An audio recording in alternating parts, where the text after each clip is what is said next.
Next we have public hearing on the Front Royal Golf Club. Mr. Shanley.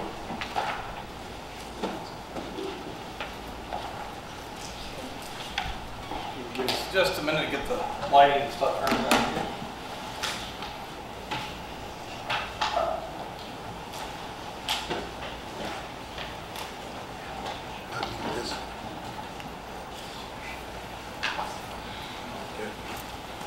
And I'm gonna let me pull a couple of these.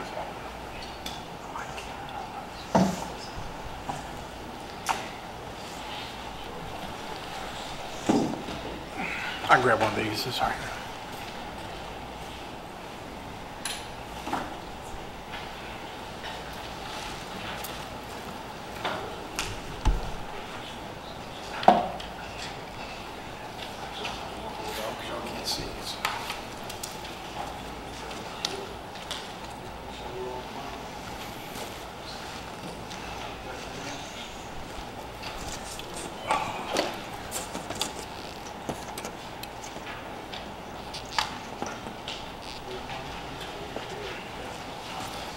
Mr. Chairman, members of the board, as you know, the county has filed a petition for declaratory judgment against the former country club and the unknown heirs of Agnes H. Carson and William E. Carson and others to remove the requirement of a golf course on property owned by the county of Warren.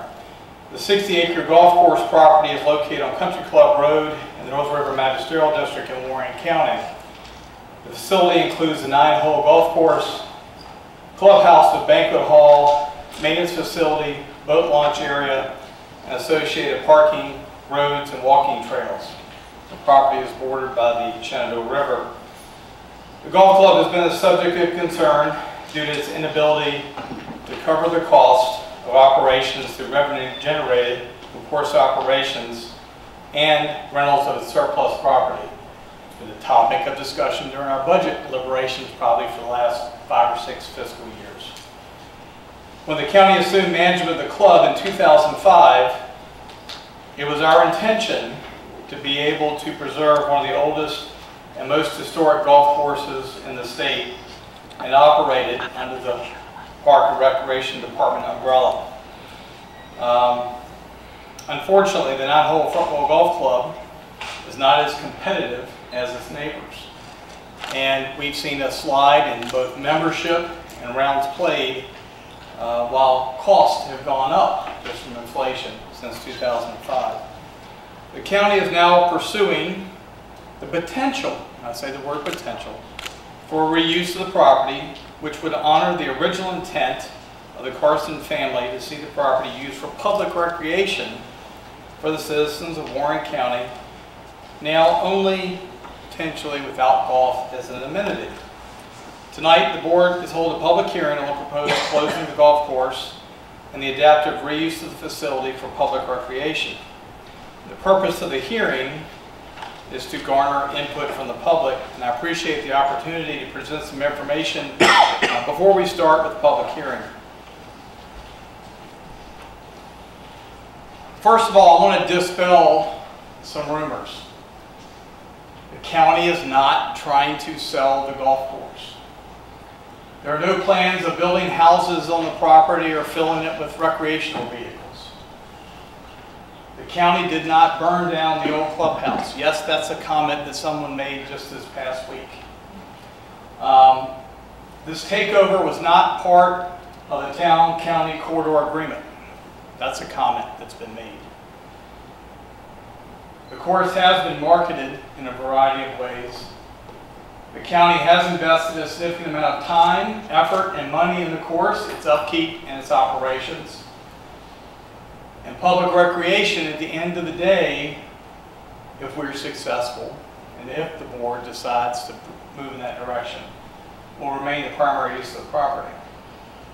The county has been in contact with several members of the Carson family. We've explained the situation. They understand the current dynamics and economics, and they've submitted multiple letters of support for what is being proposed. Talk about the history of the site. I do want to talk about the fact that the property where the Front Royal Golf Club is located was the site of the Battle of Guard Hill that took place on August 16, 1864. The first battle that took place between the newly organized Army of the Shenandoah under Major General Philip Sheridan of the Union side, under orders of General Grant to wage total war in the Shenandoah Valley against General Robert Anderson's Army of Northern Virginia First Corps. It matched Union mounted and dismounted troops under General Wesley Merritt's 1st Cavalry Division, which included General Custer and his troops, against William Wolford's Infantry Brigade. During a series of attacks and counterattacks, it was General Custer's 7th, 1st, and 5th Michigan mounted and dismounted cavalry that repelled Wolford's infantry during a flank attack near the confluence of Crooked Run in the Shenandoah River at the base of Round Top Hill, which today is part of the Riverton Quarry and Front Royal Golf Club. And as you can see, this is the golf club site, and this is Custer and his troops, and this is part of that skirmish that took place. And this was the first battle of what ended up being the Burden of the Valley. In 1938, the Front Royal Golf Club property was given to the people of Front Royal and Warren County and its citizens and the students in RMA by William and Agnes Carson with the intention of developing the land into a park. The land was part of the Riverton Lime and Stone Company, of which Mr. Carson was the owner. Mr. Carson was the first director of the Virginia Conservation and Development Commission, today's State Conservation Parks Commission. He was a key figure behind the creation of Shenandoah National Park and was instrumental in founding the system of state parks throughout Virginia. When you ride around the state, you see those silver and black historic markers. Carson was chair of that commission when they established that program. In the last years of the Great Depression, Mr. Carson saw a need for recreational facilities for the young people of Warren County and sought help through federal work programs to be able to create that. Mr. Carson was able to arrange for the CCC to build the Front Royal Recreational Park. And on June 22, 1938, the Carsons transferred ownership of 63 acres of land, upon which construction of the park was well underway, to the Front Royal Recreational Center Corporation. The park was constructed in memory of the Carsons' son, Billy Carson, who had passed away at the age of 16 years old. The facility opened to the public on August 6, 1938 as the Front Royal Recreational Park. Now, this is an image of the original clubhouse at the Front Royal Recreation Center. As you can see, it looks very similar to some of the structures that you see when you drive up to Shenandoah National Park. That still exists there today. The site was added to the Virginia Landmarks Register in 1991 and to the National Register of Historic Places in 1992. I think most of you remember in 1996 that we were hit with two significant floods. First was the melting of about 3 feet of snow within 24 hours. In January of that year, that flooded both North and South Forks and main stem of the Shenandoah. And then when Hurricane Fran came in the first week of September, it flooded things again.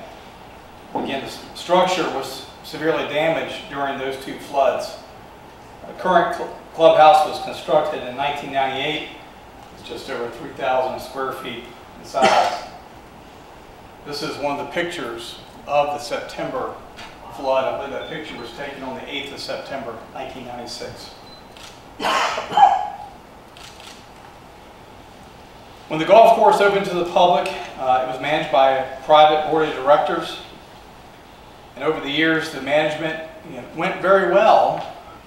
And towards the end of their management, they, like a lot of other courses, started running into financial hardship, particularly when they had to build the new facility and they incurred a debt because they had a mortgage they had to pay on versus the old clubhouse was paid off. Management realized that a change needed to be made or the course would go under. Mr. Carter was chairman of the board around that time, and Jim Easton was mayor. And I remember attending a meeting where they came and talked to the town and county and said, is there any interest in town and county taking over this asset? So to keep the property in the public recreation realm. They asked Warren County to step in and assume responsibility of the operations of the club. The county took over on April 14 of 2005. The Front Royal Golf Club Advisory Committee was formed to provide guidance and insight into the operations of the club.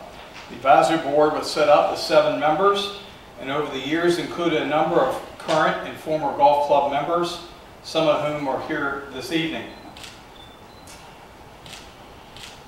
Some of the budget concerns really involve the inability to cover the cost of operations through revenue generated from the course operations and from the rental of the surplus property. There's 40 acres of the site that's not part of the original 63-acre golf course site.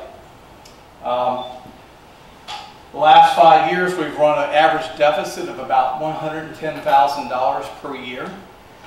I know you'll hear Parks and Rec usually doesn't make a profit on things. We have itemized, good or bad, right or wrong, the golf club budget on its own. It stands on its own 2 feet, and that's the way the board set it up when we took it over. While it was our intention to be able to preserve one of the oldest and most historic golf courses in the state, under the Park and Rec umbrella, golf play has declined. Couple that with the increase in local golf courses in Warren County, and we're not as competitive because we're at 9 holes. You've got the 36 holes of Bowling Green, both north and south, 27 holes of Shenandoah Valley Golf Club, Sly Fox, which came in the early 2000s, or late 1900s there at 18 holes, and Blue Ridge Shadows, which opened in the mid-2000s with 18 holes. This trend is one that's being seen across the nation, and while we understand the emotional ties that many citizens continue to have with the course and with the property and the history and the memories, I think the board feels it's hard to justify taxpayers contributing to subsidize 40 to 50% of the operating cost. Now, one of the other kind of rumors and questions and concerns that comes up, the county has over the years given 2 easements, or a combination of easement and transfer of property for 2 different projects. One was bringing gas to the Riverton Commons Shopping Center, which we gave an easement to Washington Gas and Light Company for $25,000. Those funds were appropriated to capital improvements for the golf club facility and used specifically for improvements to the parking lot, and I think to buy a mower, to buy equipment for the course. The other transfer, February 17 of 2009, the Board of Supervisors approved a 12-month option agreement with Trans-Allegheny Interstate Line Company. That's when they came in and put a parallel 500 kV line. That involved an additional easement area and the transfer of a couple acres to Trailco at the time. The county received $633,703.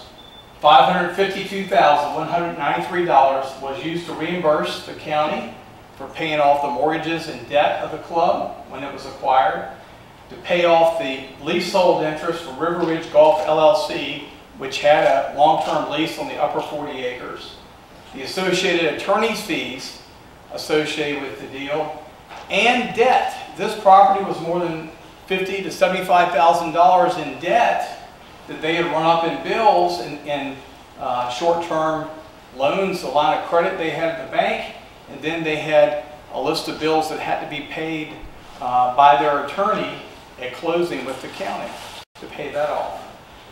The remaining $21,220.42 was used to offset costs incurred from club operations for those first few years.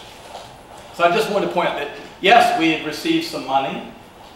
That money didn't go to pay the salary of board members or county staff or to fund a school or whatever else. It went back into the golf course. We've got all the records to show all that. Talked about decline of golf at the club. And this is just since 2011, trying to track that. Basically, chart shows club experienced its highest volumes in 2012 during this period with about 7,500 rounds played, And since that time, we've seen a steady decline of about 5,500 rounds the past year. I talked about national trends, a couple articles here, and the first one's from 2013. And of course, this is coming outside the recession. Golf course openings in the United States remain at historically low levels. According to a new report by the National Golf Foundation, measured in 18-hole equivalents, only 13.5 courses opened in 2012, while 154.5 closed. A total of 68% of those closures came among lower-priced public facilities, which constitutes a trend that has run through the economic downturn. Another article from U.S. Golf on January 17 of 14. Since 2006, course closings have outnumbered openings. More than 4,500 courses had opened during the previous 15 years. Those courses, many of which were built as part of real estate projects, shut down as the recession led to a reduction in home sales, needing to support the courses. Golf club memberships and rounds played also declined during the recession. We look at here regionally, a couple examples. Virginia Oaks, 18-hole, beautiful course in Gainesville. 563 houses right there near that Gainesville exit. Opened in 1999. Current owners abruptly closed it in 2017 and have yet to sell the property. The 67-acre course was in a steady decline for the few years before that. It wasn't financially feasible. And one even closer, the Virginia National up in Bluemont in Clark County, right along the Shenandoah River. Closed in 2012. The property is now used at the Shenandoah University River Campus at Cool Spring Battlefield as an environmental study area and as a Civil War battlefield site. A lot of similarities to our property. It's on the Shenandoah. It's a Civil War battlefield site, and here they've converted it to an environmental study area in concert with Shenandoah University. We've heard comments that, the county, and I've seen some of these on Facebook and stuff, the county hasn't made any effort to market golf course. Including some of the members here that were on the advisory committee. They know. We participated with the Golf Guide, which is a regional golf sales guide that Nicky Ciotti, who puts it together as a former member of the Front Row Golf Club. He grew up in the club. Golf Now, which is an online golf reservation where you go on and select your tee time. We participated with them for a few years. Done local advertisements, including the back page of the Warm Report. Roger, you've seen that ad on the right-hand side up there, I know. For a number of months during the summer, we would do that. We used to advertise a free day to Warren County residents from time to time, each month. We had free golf to veterans on Veterans Day. We took out ads in the phone book and local access channel for the banquet hall. We have our own Facebook page. We did the Battle Pack inserts for a couple years, those things you get every month with all the deals and specials that you can get. I think the bottom line, I think a lot of people know this, golfers know where the golf courses are located. If I happen to be up in Winchester and go play at Rock Harbor, they'll say, what's going on in Front Row Golf Club? A lot of those guys, especially the ones that have been around, have played the course over the years. We did have somebody come in, Chairman Carter knows, and said, I'll help you market. $40,000 a year, I'll help you market this course. Of course, that comes right out of the bottom line, and you got to do $40,000 plus to get back on the positive side. And at the time, the advisory committee was like, we're desperate, but not that desperate to go further in the hole. We've heard comments and from membership that nobody's been talking about this. In early December 2017, a letter was sent to the advisory committee to its membership explaining the county taxpayers are paying a larger increase in percentage of the operating budget. The letter stated, in an effort for the golf course to remain operational, the county was continuing to seek a third-party vendor to take over operations. The course also outlined new winter hours. Weekday play would be permitted by walkers and card owners, all in the effort to reduce expenditures.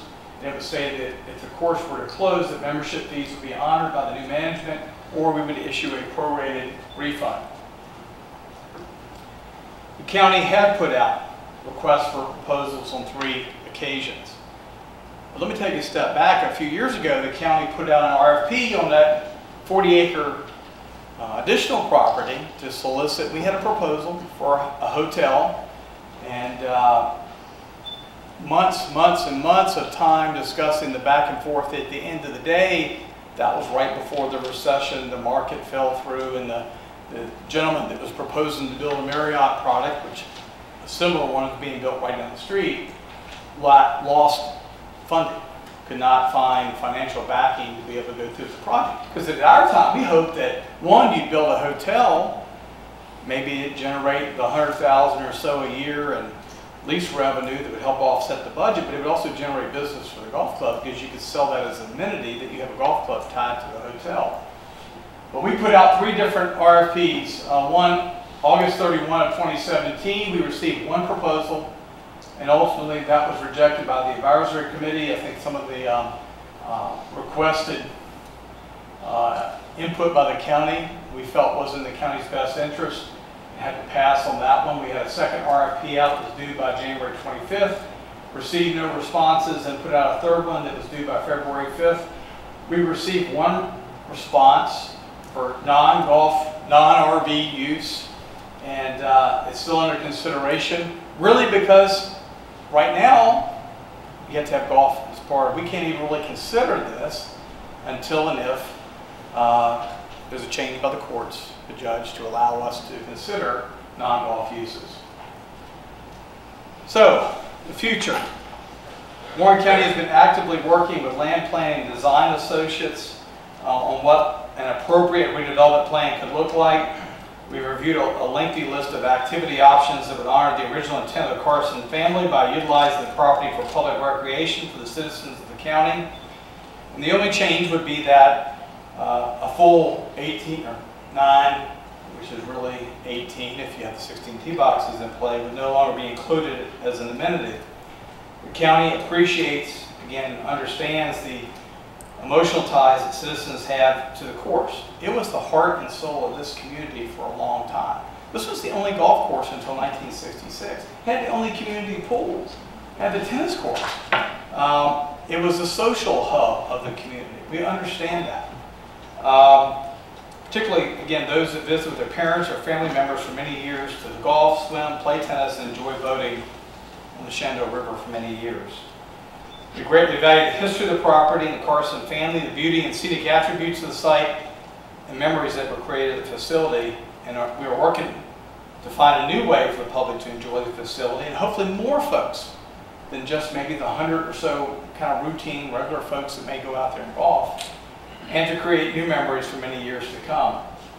Now, one of the big advantages we have with the 60-acre golf club property, the 219 or so acre Rockland Park property, the old fishnet site that we have nearby.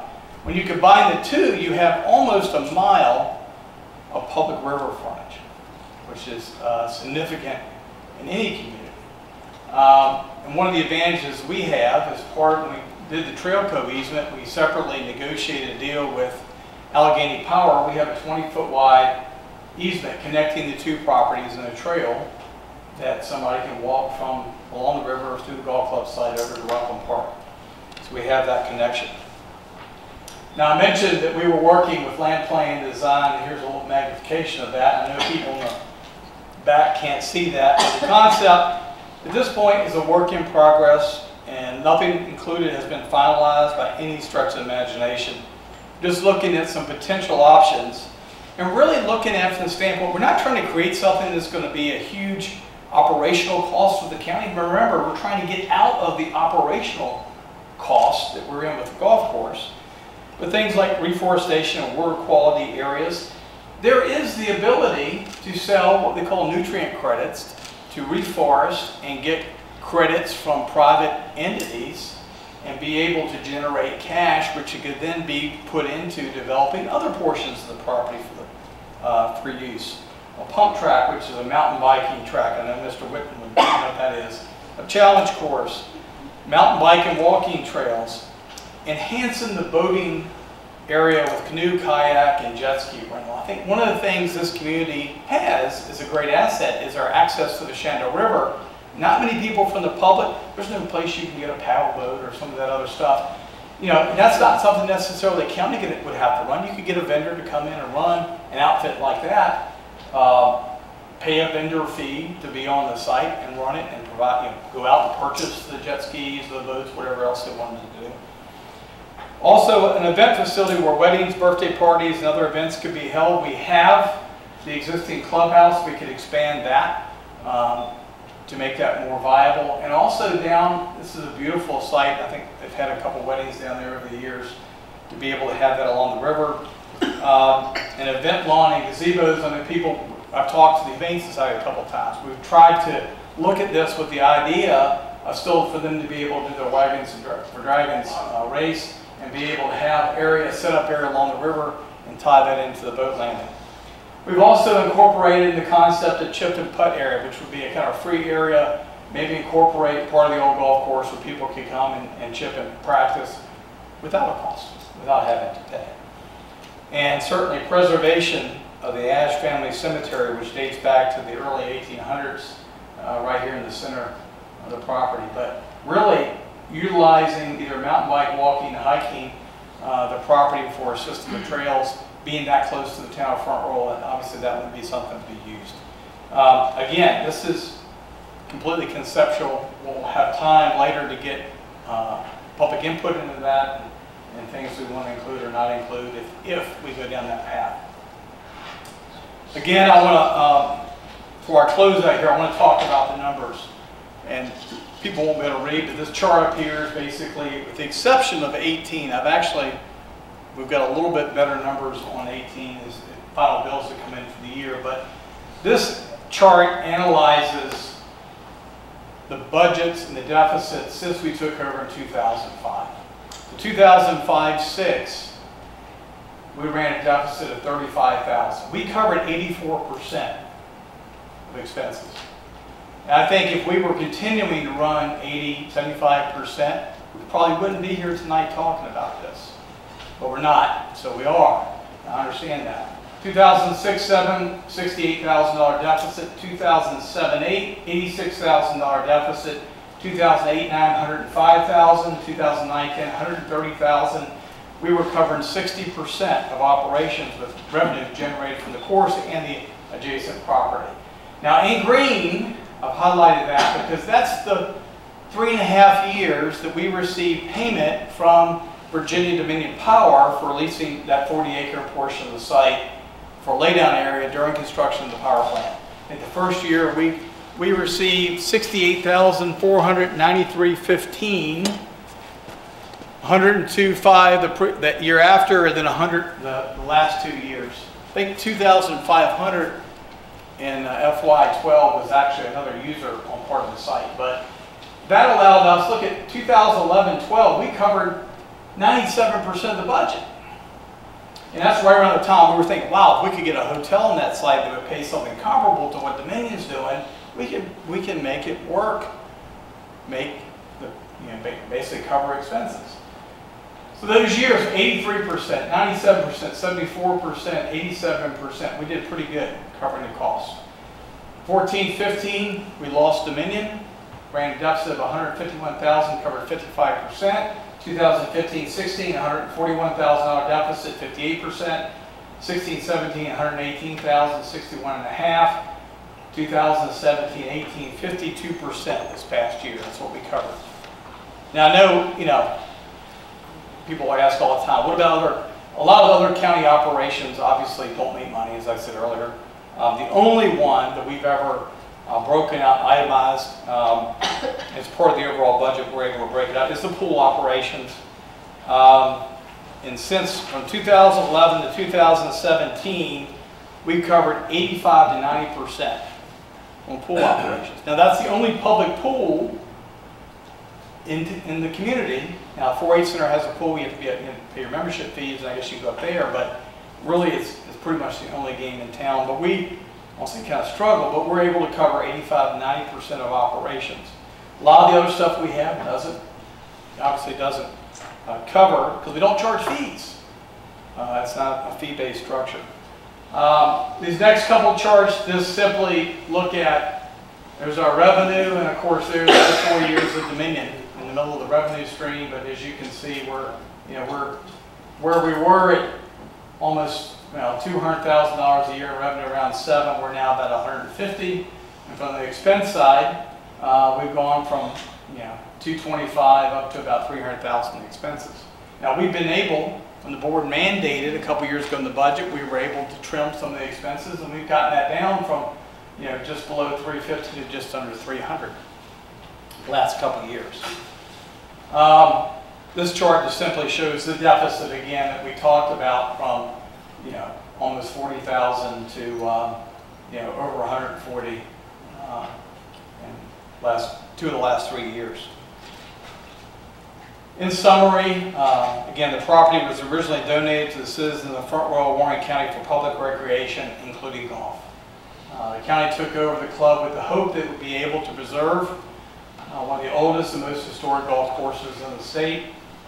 Given the changing economics of golf, the county and board is now faced with a difficult decision. You either continue operating at a deficit and continue to subsidize the operation, or you look at repurposing the site so it can reach a larger segment of the population. And again, in summary, the county wants to honor the original intent of the property and utilize it along with Rockland Park site for general public recreation uses, potentially without golf.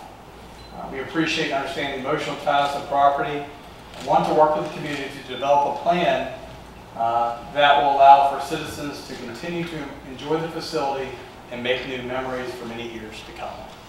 So with that, we're happy to answer any questions before you open the public hearing. Are there any questions for Mr. Stanley? Yeah, I did. No. I have a question. You have a public, you can come up to the public hearing and ask, you can come up to the public hearing and ask, not right now, the public hearing's not open. Once it's done, you can come up and ask your question then, and hopefully we'll be able to answer it. So right now it's for the board to ask Mr. Stanley if they have any questions. Mr. Sayer. The site location of the old clubhouse that you had a picture, it was on the water. Was that closer to the river, or is it the? It's down by the lower parking lot, right there between the parking lot and the river. That's correct. And they had a swimming pool, tennis courts, the whole ball of wax. The tennis courts are up there, really kind of where the maintenance buildings are. The swimming pool was quite a nice thing back when I was young. And we would go all the way. I think the charge was like 10 or 15 cents at the time, but it was a big item. You're dating us, aren't you? They had water back then? They Right then. No, I think you answered some of the questions. I mean, some of the stuff out there was like the EDA was involved, and I understand, well, I know the EDA is not involved other than having the executive director with the golf advisory board.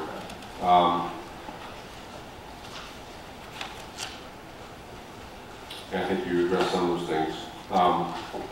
The other thing too, though, and again, I was the chairman back then along with Mayor Easton, and we happened to be part of the board.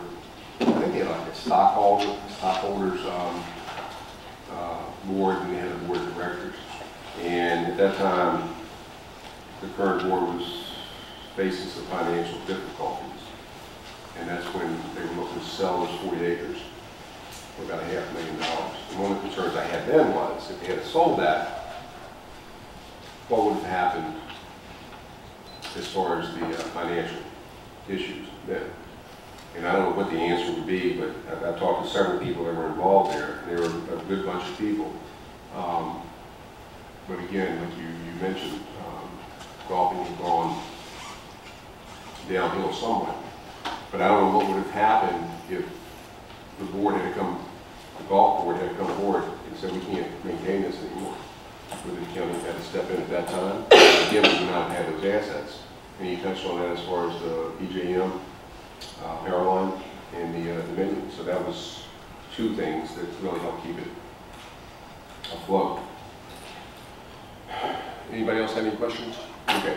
If not, we're going to open up a public hearing. I imagine people have signed up. There's a good number of people out here. One of the reasons I asked for this public hearing was to try to get the information out as far as where we were, how we got here. I know there's been some traffic on the internet. And I've always been a strong proponent that if it's on the internet, it must be true. But this is an opportunity for people to understand how we got here, and hopefully it'll be something that we can learn some things too. Maybe there's some ideas out there that we can keep it afloat in some fashion. I know that, I think Mr. Stanley has said, we've looked at this for some years now, and I know that the board requested that Parks and Rec staff try to see what they can do as far as cutting some of the expenditures. I know that Mr. Fox has been one of the main proponents as far as trying to get out from under this. And I don't know if he has any comments at this time or if you care to wait till afterwards, but, and I agree with him to some respect that we cannot keep subsidizing to the level we are doing. But again, do you have any thoughts on that? No, not right now. I don't want to speak right now, but we do have 4 other golf courses, and for us to continue to have to look at 100,000 or more out of our budget each year is concerning to me, and it has been in the past, and so my concerns on that have not changed. Very well. All right, we will open up the public hearing. Ms. Meltz has a list. What I would suggest is that if you could keep your comments to 3 minutes, but we'll be flexible on that if it goes beyond that. Ms. Meltz, the public hearing is now open. Anybody sign up? Stage Miller. Mr. Miller.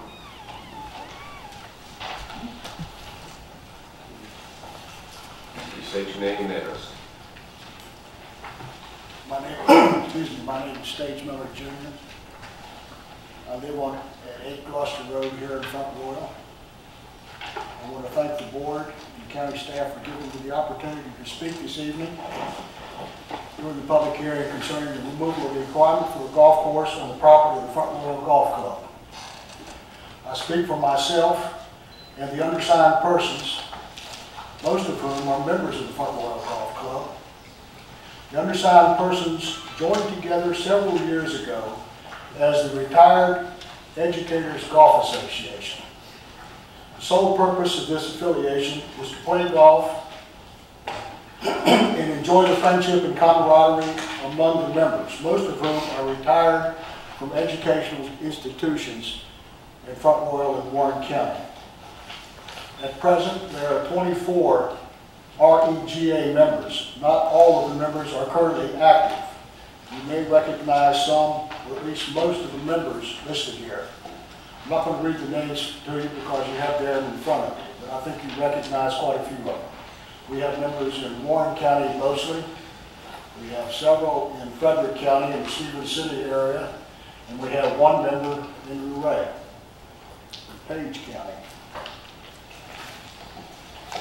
I personally began my association with the Front Royal Golf Club, then known as the Front Royal Country Club, in the mid-1950s. My father taught me the game of golf, and I became a caddy, regularly carrying the golf bag of the late Warren County Circuit Court Judge, Elliott D. Marshall, for the then princely sum of $2 per loop and a 50-cent tip if I found all these golf balls.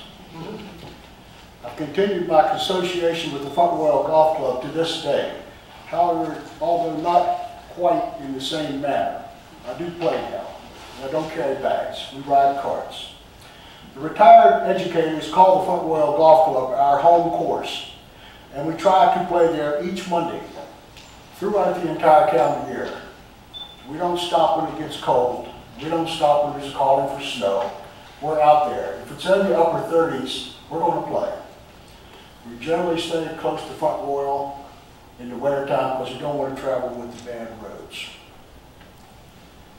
On Wednesdays, the group rotates through all of the other golf courses in Warren County, as well as nearby courses up and down the northern Shenandoah Valley, as well as nearby courses in West Virginia. We also participate in many local golf tournaments, Rotary, for example, in the fundraisers. Other than golf, there are few athletic activities offered by the local Parks and Recreation Department available to seniors residing in Warren County. Athletic endeavors. Golf is one of the few that we can get out for. The golf group's members wish to oppose the board's request to remove the requirement of having a 9-hole golf course as specified in the 1938 and 2005 transfer agreements. As emphasized by Warren County Circuit Court Judge Clifford L. Athey Jr. in a previous circuit court proceeding, the Carson family agreement cannot be easily changed. There was a personal and emotional reason that Mr. and Mrs. Carson insisted that a golf course be located on the donated property. It was a monument to their late son. That was the main intent of the donation. The golf group's members are well aware that in 1938, the newly created 9-hole course was the only one in existence in Warren County, and remained so until 1966, when the late Linwood Morrison designed, built, and opened the Shenandoah Valley Golf Club. Since then, 4 additional golf courses have opened in Warren County. Bowling Green North and South, both 18 holes. Shenandoah is 27. Blue Ridge Shadows, 18, and Jackson's Chase, now known as Sly Fox. To say the least, the friendly competition for players and members among the courses is intense. Today, there are 108 holes across at 6 locations in Warren County. The 2005 Board of Supervisors entered into the agreement with the Front Royal Country Club with their eyes wide open. Nothing has changed substantially over the past 13 years. The Front Royal Golf Club, along with many other golf clubs in Warren County and elsewhere, are finding it extremely difficult to turn a profit. I understand that Blue Ridge Shadows enjoyed its very first profit just a couple of years ago. Judge Athey said it in the previous court proceedings that the county was well aware of all the requirements and what the cost would be when it took over operations of the Front Royal Country Club. Warren County Administrator Doug Stanley has stated that it was our intention to be able to preserve one of the oldest and most historic golf courses in the state, and that is certainly a noble and admirable objective. Mr. Stanley went on to say, among other things, that the lagging participation, along with competition from new 18-hole courses, makes it difficult for the club's 9-hole course to be a lucrative enterprise.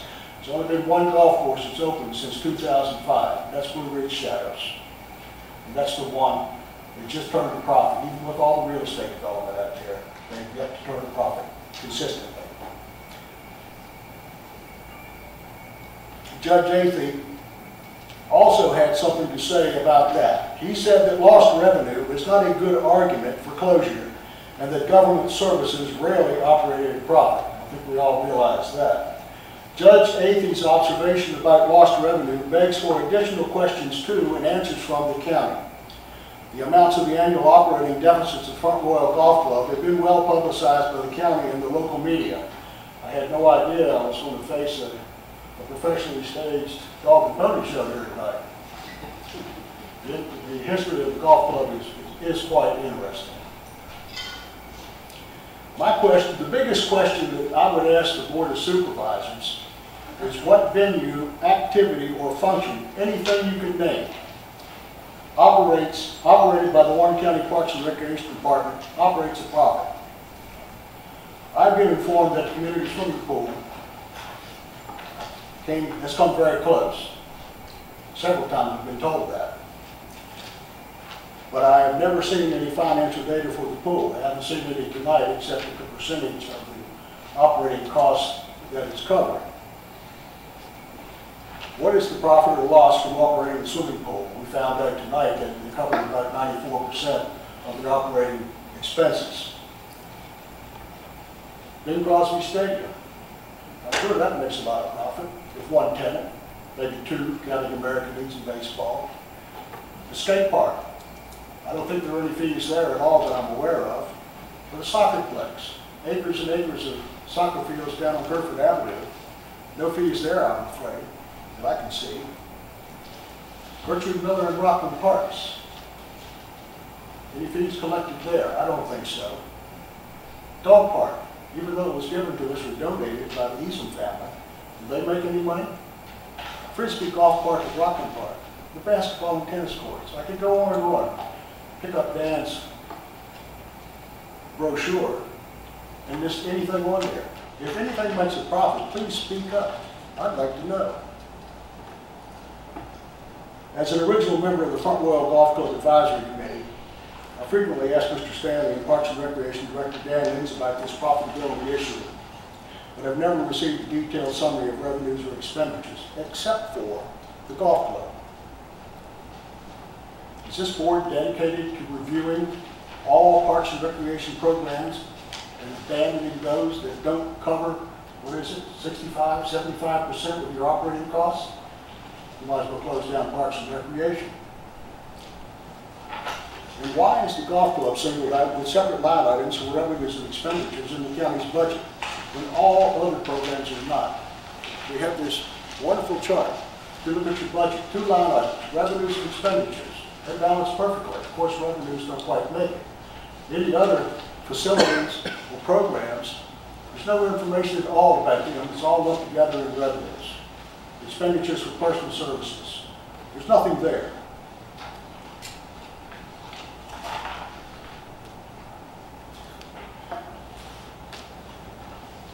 It was news to me that there was a plan for the golf club property. When I saw the slide there, I had trouble visualizing where I was on the schematic.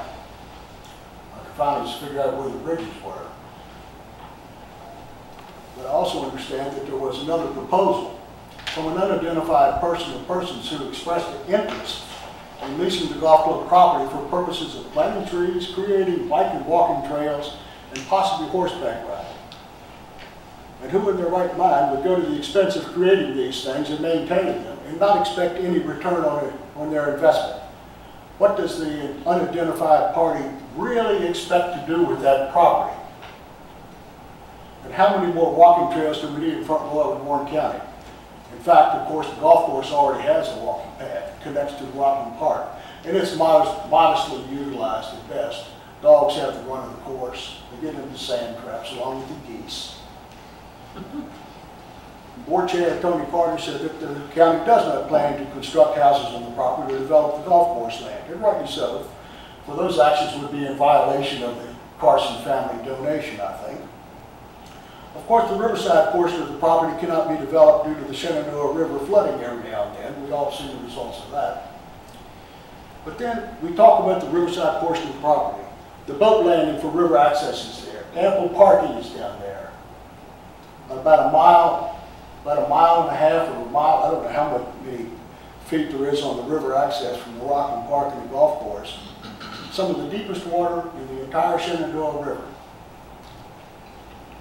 Can anybody say camping trailers, recreation vehicles, anything like that, similar to what we have between the bridges down in Riverton today? Why won't you identify this person? Y'all know who it is. We'd like to know too.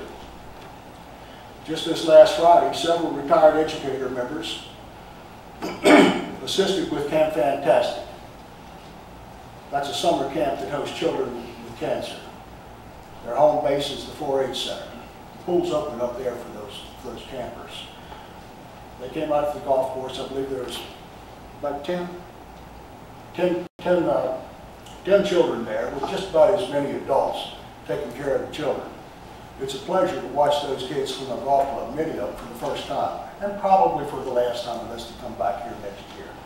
But that activity, which has taken place for at least 10 years, may have made its last appearance at the Front Royal Golf Club.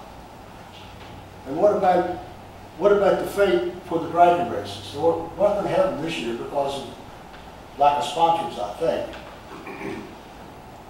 Will they be looking for another venue on the river? Will they be able to use that facility? Or is everyone more concerned about the approximate, I'm guessing about 1/4 cent on the real estate tax rate to fund the deficit? I think that Doug can correct me, a cent generates about $400,000 of revenue if it's collected to fund the golf course deficit. Perhaps the board is more interested about letting an unknown person to persons use the property for their personal gain. We don't know that. In closing, I was recently asked, where are the golfers? At the time, I had no response. After some thought, I should have responded that we're still playing golf at the Front Royal Golf Club, even as the level of maintenance continues its downward spiral, and it's gotten so poor that golf balls are lost in the fairway. The rough is about like this. Every green, there's bare spots all over it. Hasn't been mowed. Of course, the rain is a lot of the problem there. But I've yet to see anyone sitting in front of me, excluding the two over this side and the one on the end there, playing a round of golf at the front row golf club. I think Mr. Stanley has played at least once. Better hurry, because it looks like you may have only another 3 or 4 months to do so. We'll be out there Monday morning at 9:30 if you'd like to join us. Thank you. Thank you, sir. Ms. Nelson? Rodney Madden.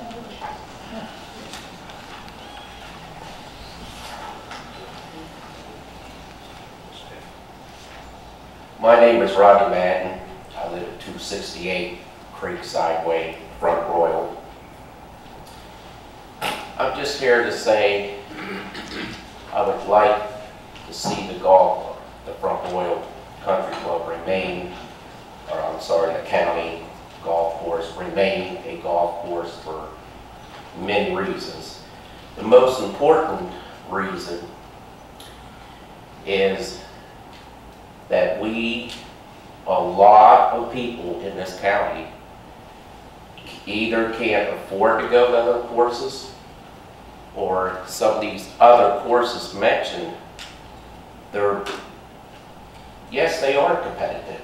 That is true. The other courses are competitive. But our course is designed to be recreational and can be competitive as well if it's kept up to be a competitive course. I think a lot of people don't realize the difference between the county course and the 3 other courses in the area that we have right now. And who knows how long all 3 will stay. The difference is this course is a family course. It's a course where you can take children, grandchildren, and you can play at a comfortable level. You're not going to be stressed out. Other courses aren't designed for that. They're designed for the competitive golfer, which was mentioned by Mr. Stanley. This course used to be competitive, but lately, like Mr. Miller mentioned, that it hasn't been kept up the way it used to. But it's still a course that many working class people can play in Warren County. Particularly a course where you can take the family and feel comfortable. Not every course is designed, they're not going to really cater to that because it's a faster pace, it's more money, it's just not designed for that.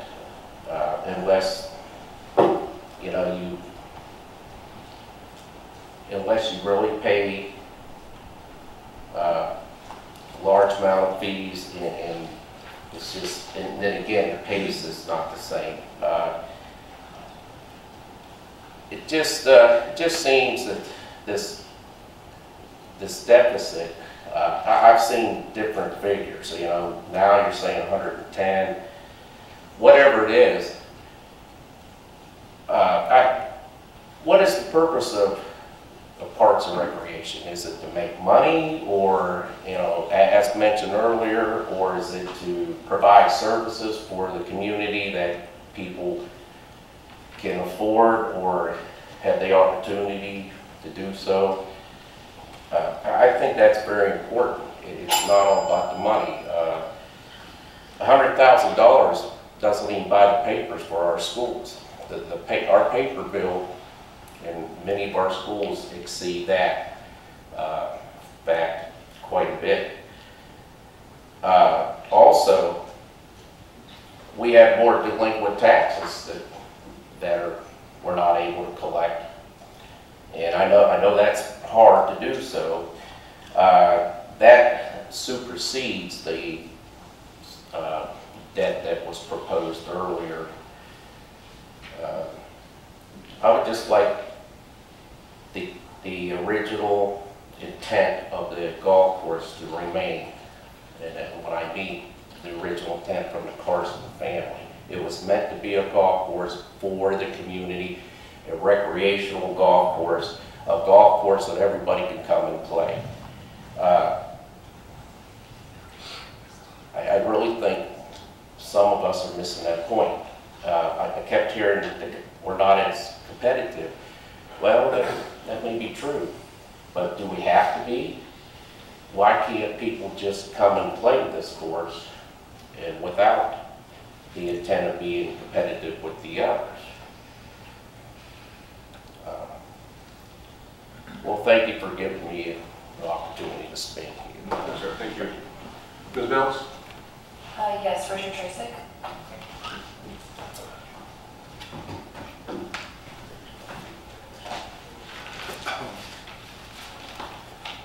Yeah, it's good to be back. Friends up here and friends back there, I guess. We'll see how it turns out. Mr. Chairman and board members, my name is Richard Tracek, and I live at 120 Lakeshore Drive in Cross Junction, Virginia. When I was first elected supervisor of Warren County, the board at that time realized there was a problem with the Front Royal Golf Course. It was, as I recall, and mentioned here, over $400,000 in debt. The debt collectors were moving in. It was the course, we took over the course in 2005, and one of my first assignments was to be a member of the golf committee, and subsequently became the chairman. And the search for financial stability began. The 9-hole course at that time, I don't know what it's like now, but I'm hearing it's not as good, was in good condition. The golf course was well managed. It was sound. We had a snack bar that offered typical golf course food and equipment. The problem was, and still is, from what I can see, is not enough membership golfers. Not enough rounds played by visitors. And we have 18-hole course, pristine courses in the immediate area. The taxpayers in the county are paying over $100,000 annually to keep the course open with a few players, and I think that's key. It's the amount of people that participate makes the difference. The sport is not and has not been attracting young players. Courses throughout the country have been closing regularly, and the experts have mentioned to me 1 a week. That's a lot, where they used to open up 1 a week. I asked the supervisors for finance help and build a boat ramp that was mentioned earlier. We did that to better utilize the property. Here again, it was to bring more people into the area and perhaps buy things at the snack bar. It was a moderate success, but not nearly enough. The next effort was a walking trail along the river. It was attracted some people, better utilized the property again, but still didn't really make a difference in the bottom line. But at the time, I felt the $100,000 was justified because more and more people were coming to the property. Then as the golf committee, we mentioned here earlier with Doug, we tried a lot of things with lowering fees, offering incentives. Mr. Merlo was on the committee with me and several others here. We offered online tee times. We offered special rates to seniors and rate changes for different hours. We consulted with golf experts to try and increase the membership and enhance profitability, but nothing proved successful. An 18-hole course closed, Jackson's Chase, and sold not really recently, and had the same issues. We know the property can be used for commercial development, but we can have outdoor activities like sports fields, picnic areas along the river, and some sort of an event destination, and Doug had mentioned more that I hadn't even thought of. I do sympathize with the membership who have been loyal to that club for literally generations. For years, we've been paying, the taxpayers have been paying, with my estimation, close to $1 million over the years. And really, it's time to close the course and find better use for the community where more members can have an opportunity to enjoy the property. And I think that's key, is the membership and the people that use it. When we talked about the pool, it's packed with people. You talk about the soccer fields, a large part of the community has a family in there. So there's a difference between a couple hundred membership that we have at the club, servicing them for $100,000 a year versus a large part of the community. I've been down this road, as some of you know. I'm the president of Lake Holidays country. It used to be a country club. They had Summit, some of you know, back in the days. And we inquired about trying to resurrect that, and that we had the same problems. It was $3 million to get the course back in operation. We had talked to some of these experts, and they said they're closing courses everywhere and didn't advise it. Golf is not a growing business, or not a growing sport. The young kids are spending more time on their computers and not getting out and doing these sort of things. So it's a difficult situation. Again, I sympathize with the generations that have participated in this course, but I think it's time to close it. Thank you. Thank you, sir. Ms. Mills? No one else signed up. Is there anybody else in the audience who would care to come forward? Yes, Mr. Elsher. We missed you Saturday night. Yeah. Let's see. How you doing? Tim Elshaw, 248 Benny's Beach Road. And Bill, I did have a question when you had all of that stuff up there. Just first point, what was the River Bridge? Did you have to pay them some money, $25,000? Mr. Chairman, if I can answer the question. River Ridge Golf LLC, Robbie Powell, had the long-term lease on the 40 acres on the upper side. We bought out that lease at a cost of $100,000. It was $50,000 in the first payment and $25,000 each for the 2 subsequent years for a total of $100,000. At the end of the day, it worked out because we recouped $368,000 from Dominion, and I don't know if the power plant would have been built without that property availability to use during construction. So at the end of the day, it worked out. But he had I couldn't remember if it was a 10, 15, 20-year lease, but we had to buy him out of that lease to get him out. Okay. All right. Thank you. I'd like to see the course stay open. There are a couple misconceptions that I've seen in the paper to where debt collectors were coming. Now, I was on the board for 10 years prior to y'all taking over. I never talked to any debt collectors. The 30-some thousand that you had to pay on 2005, what we normally did is in December went to a bank pretty much every year except for one, and they would loan us these short-term notes until February or March, and that's what we would pay until we got our membership money in. So the club never lost money. We never made any money, but we'd actually never lost money. We would take the membership money that came in January and pay things in December from that short-term note from the bank.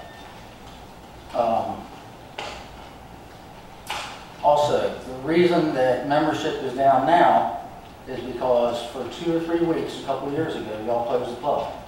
Now it's February, but it was 65 degrees and sunny. So 35 members went to another club. That's approximately $50,000 per year for membership dues of those 35 people. The last 2 times I played out there, the snack bar was closed. They didn't sell any food. Couldn't even get a sandwich. So you're losing revenue on that.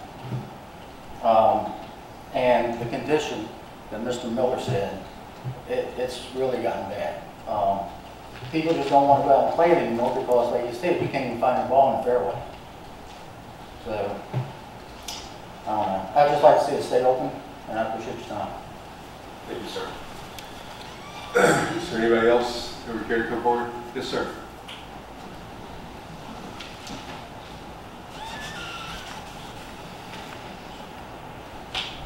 My name's Ernie Tugman. I live in Apple Mountain, Linden. Been in Warren County since '91.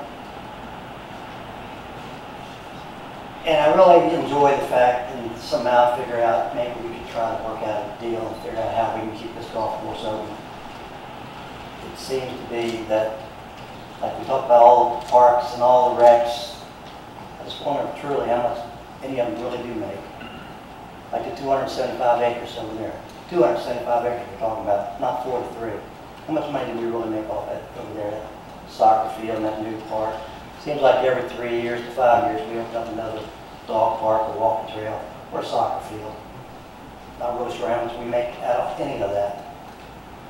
The main thing is 1938, when this property was originally donated, given to Warren County or Front Royal, it was donated mostly for memorial of Carson's son, which we seem to forget about. Now it's more about money and how can we keep it survived. My thing is, it's like any other good restaurant or business. If you don't have good management, you're going to fail. And it seems like the last 5 years that place was set up to fail. And this year it really was set up to fail. We had like 20 full-time members in January paid their dues beginning of the year. But I know when you come to court in July or August, you got to really show your books how your figures have dropped. So let's get out the word real quick to those 25 members and let them know we're going to close in May. You may want your money back. And they did. All of them wanted their money back. So of course the figures declined. There's good ways and bad ways to show how you're making money and losing money. Do you really want to make money is the problem. So it's all about the dollar. My thing is, if Warren County can't stick to their original agreement in 1938, I think you ought to find the original owners or their heirs and give the property back to them. That's all I got to say. Thank you, sir. Anybody else? Yes, sir.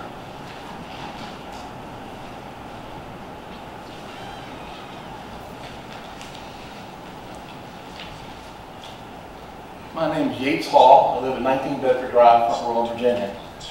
I've had an opportunity, that great presentation Mr. Stanley had, and I'd love to have seen that 6 months ago. And I would have known much more of what we were dealing with. But I've been in the dark. There's been rumors about this country club golf course closing for a number of years. That does not enhance memberships. Who wants to invest in a failing business? And you all have advertised, well, perhaps you haven't advertised. You all have allowed people to assume this place is going to be closed. You don't get members that way. The last statement the gentleman just made about heirs. The people who donated this to Front Royal and Warren County, if it is not used as they thought, and as they implied that it was going to be used, it should go back to the original owners. And I think I've read that somewhere in one of those plaques, that it should go back to the heirs. I spoke with Mr. Trazik, and he told me in 2005 they hunted up the heirs, and that they actually signed waivers that they, if I'm not wrong, they did not mind the golf course going to Warren County. I don't know if they knew the golf course might eventually be changed to no golf course. They may not have known that. I don't know, Mr. Stanley, may I ask, have you spoken with the heirs recently? I have personally spoken to some of the heirs, yes. And they're in agreement with the golf course? We have received letters of support. I've explained the situation. I've explained the fact that we've got a couple other courses in this community that may not be here in 5 years. That's the reality of golf. I think they like to see it stay in the public domain. They like the original intent. If it's not going to be golf, they want to see the people of Warren County utilize it. Now, part of the court process is that there's a guardian ad litem appointed to represent the heirs, the unknown heirs, so they will make every effort to contact folks. So they'll continue to try to hunt them down and garner the support as well. I had read letters from Ms. Williams and from Mr. White, and getting through the legalese, it just sort of repeated what I had received from the board. They didn't say one thing or go one way or the other. It was just pretty much repeating what I had already read. That's the way I figured it. But if we can't maintain the golf course, it will disappear. Now, you just mentioned, we've got public golf courses that are working for profit. And who knows, Jackson Chase has turned into Sly Fox, who had 3 previous owners. It may be gone. And as Mr. Tracy says, golf is not increasing its numbers. But if we maintain at some level a decent golf course in the name of Warren County, we can keep that. We will not lose that. if we let it go, how much would it cost to reestablish a golf course? That's another thing I think the community should concern. My last point is I'm in my 70s. I have participated in Babe Ruth baseball in Front Royal, Warren County. I participated in American Legion. I participated in high school athletics, and I have supported the youth over many years, and I will continue to support youth. I commend the board and the school board on what you all have achieved and provided in Warren County. You all, when I was working, take me back to 1995 and look at the facilities we had then. You all have provided #1 facilities. That new Skyline Middle School, the new Warren County Middle School, excuse me, it's not a new middle school now, Skyline is now my school. That's the school I worked in for 38 years. But I commend you all what you've done in the educational program and the opportunities for the youth. Now it's time for you to consider me. I'm now in my 70s. I can't run, I can't jump, I can't throw, but I do enjoy walking around the golf course. And it takes a little energy, but walking is good. It is one of the recreational exercises that any medical person would recommend for someone my age. So I would say maintain the golf course so that we will have a golf course. Maintain a golf course for us older folks. I remember the golf course at swimming club. I may have paid more than 15 cents, but that was great. And the whole thing, I'm not speaking just on memories. I don't want to do that for memories. I want to do it for my present day. And I'd love for you to provide things for us seniors. And there's not many things. I don't want to bounce a basketball and shoot and run and jump. Those things are past. I certainly enjoy them. But it's time to maintain some of the things for us older folks. Thank you very much. Appreciate you listening. Thank you, sir. Is there anybody else here to come forward? Ms. Randy.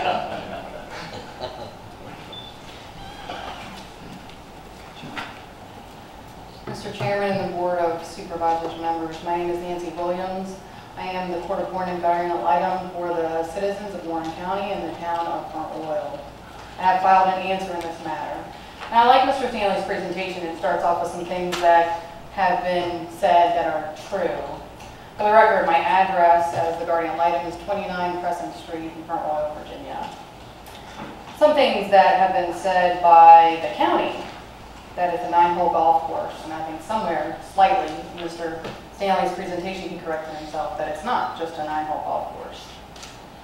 That there were 2 letters of support received from the Carsoneers, and therefore there's no need for guardian ad litems to be appointed.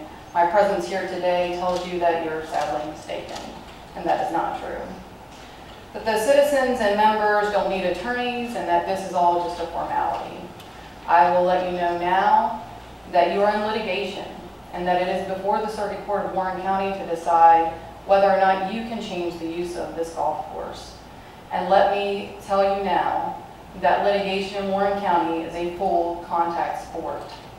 You will have to prove these loss of revenues, the loss of membership, and it is not going to be proved by a PowerPoint put together by the Board of Supervisors or by the county administrator.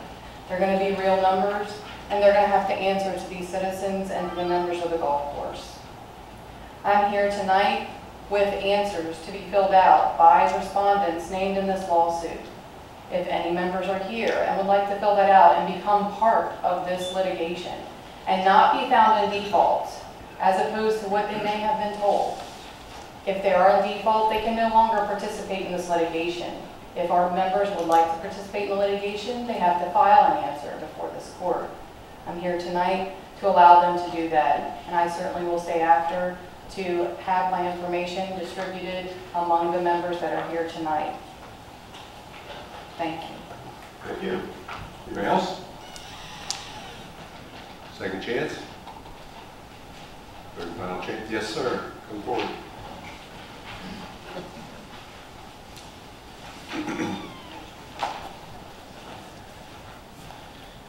My name is Randy DeSantis. I live at 1202 John Marshall Highway.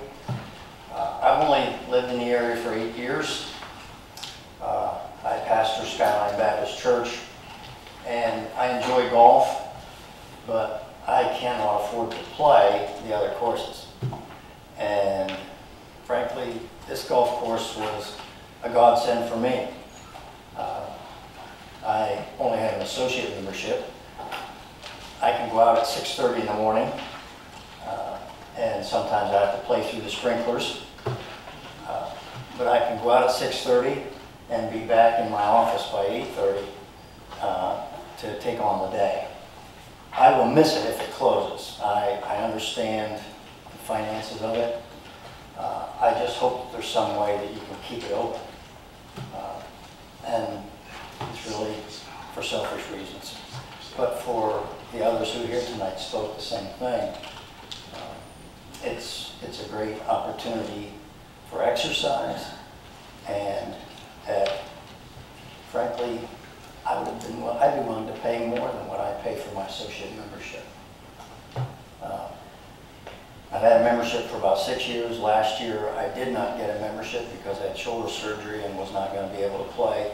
I've only been out, I think, 4 times this year. The weather has played a part of it, but the 4 times I've been out, as someone has said, the course has really deteriorated.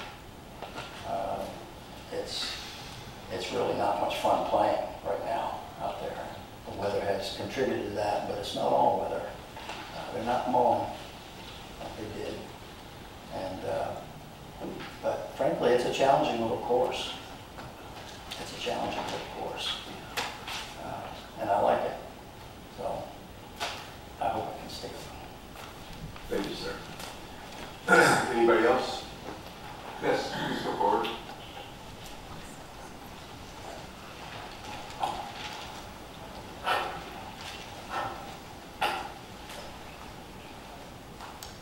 My name is Dee Dee Bellew, and I live at 100 Maywood Drive in Front Royal. And I said I was not going to speak tonight. I was just going to sit and listen, but I just got to speak my mind. I'm not speaking from the heart. I'm just trying to look at this in reality. I think the club has been mismanaged for many, many years. I think a lot of the members left, like one of the gentlemen said, the golf course was closed for 3 beautiful months in the wintertime, and a lot of the members left and went other places. I even went out when I signed up for an associate membership and begged them to stay open. I said, have you listened to the weather forecast? It's going to be beautiful. You're going to lose members. It was just like talking to a wall. They lost membership there. It's like I said, it's been mismanaged. You have to put money into something to get money out of something. There hasn't been any tournaments. You could have a beautiful banquet room. You could have a veranda. You could have social events. This could be made a much nicer and eye-appealing place to come and join and play and have, like I said, other social events, weddings, whatever. It's just not being utilized. The golf course is a really nice little course, and yes, it's not competitive, but it's a nice little course that a lot of people could enjoy if it were maintained. My husband comes home and says, I lost 5 golf balls today. It's not fun anymore. And I honestly think this public forum tonight is just a CYA. I think everybody has their mind made up. I think you're just letting us speak so we can just clear our mind, and it's a waste of time. But I know a lot of people enjoy it, and I know a lot of people are going to be saddened by it. And it's just a shame. It's absolute shame the way it looks and the way it's the lack of maintenance. And I just wish that you guys would reconsider and keep it open. And that's all I have to say. Thank you. Anyone else? First time, second time, or we're going to call. Anybody want to come forward? If not, public hearing is going to close. Does anybody on the board have any comments? Again, there's no action to be taken tonight. And again, I requested this public hearing to again let people know where we came from, how we got here. And no, at least I look at it from the standpoint, I want to hear your comments, and we'll see how it goes. I think there have been some good comments, and I understand where you're coming from on some of the stuff. So right now, the next step is going to be to go to court. This board here to consider further if there's any other options or look at as far as what we can do. But no, there's no doubt. I mean, I agree with everybody here that this was a great course, and if you can play this course, you can play any course. And in regards to the last lady that spoke, I played that course and it was well maintained. I still lost 5 or 6 golf balls. But it's a tough course. So seriously, I do appreciate the comments. We can go back and look at it. I guess what we looked at, we look at balancing the needs of the folks for the golf course, and we also have to balance the needs of the total constituents that say, why are you spending this much money on this one thing that only maybe attracts 100 people. It's not going to be a condominiums or anything like that, and it will still be, if something happens, it will still be used for recreational purposes. We cannot ascertain what the heirs would want at this point. We still want to maintain it as a tribute to their son that passed away and the gift they gave us. So at this point here, we'll just see what happens. If anybody that's watching this tonight, we're still open to any suggestions, and you can send us correspondence to the government office. And any other ideas? I mean, we have tried. We have tried profusely. Mr. Tracy admitted that. And again, we're open to any suggestions that anybody has. So, but thank you all for coming out. You were heard, and we will listen to you and see what we can do. Mr. Chair, if I could make just a couple of quick Sure. comments. One, I wish we had 100, 150 of the 24 or so that are signed on to this letter. You guys are the backbone of Front Royal Golf Club. We need more of you, and that's always been, Front Royal's always had a dedicated, loyal following. Unfortunately, we need more of you. Two, in regards to comments on maintenance, we've had unprecedented rainfall this summer. We've lost some staff out there. It's not in the condition that Dan or any of us would want it to be. Hopefully a week or two of things drying out, we'll be able to get the course in better shape. We've got our fairway mowers down this week. I've got a blown mower engine. So stuff we have to deal with, and we'll get through it. But I appreciate the opportunity to make this comment, Mr. Chairman.